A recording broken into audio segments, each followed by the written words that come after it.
आगे बढ़ते हैं। ये थे इमर्जिंग बेस्ट यूट्यूब प्रोड्यूसर। तो now coming to the best YouTube producer. और इसमें हमारे पास 2 विनर्स हैं। जो पहले विनर है, ऐसा ये अपनी नौयत की बेहतरीन कैटेगरी थी कि जिसमें हमारे पास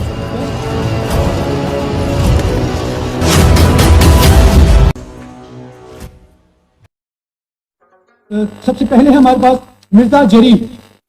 मैं चाहूँगा कि वो स्टेज पर आए वरना और जरूर वसूल करें।